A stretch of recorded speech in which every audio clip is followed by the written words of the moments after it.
उल्हासनगरात अनेक महिन्यांपासून सिमेंट काँक्रिटीकरणाचं काम सुरू आहे। याचा वाहन चालकांना प्रचंड त्रास सहन करावा लागतो।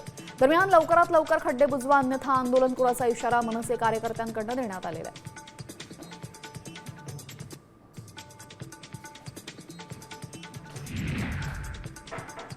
बेशिस्त आणि प्रवाशांच्या जीवाशी खेळ करणाऱ्या रिक्षा चालकांवर डोंबिवलीतील वाहतूक पोलिसांनी कारवाईचा बडगा उगारलाय।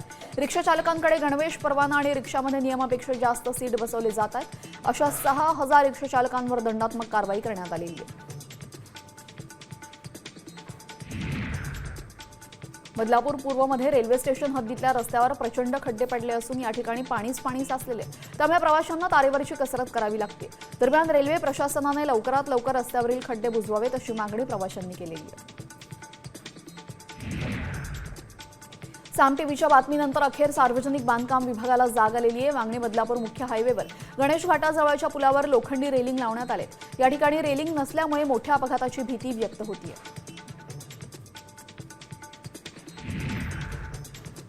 पालघर जिल्ह्यामध्ये गेल्या आठवडाभरापासून पावसानं दमदार हजेरी लावली, त्यामुळे दांडी गावामधील 30 पेक्षा अधिक घरांचं नुकसान झालंय। वादळी वाऱ्यामुळे घरांवरील पत्रे उडून गेले तर काही घराच्या भिंती कोसळल्या असून अनेकांचे संसार उघड्यावर आहेत।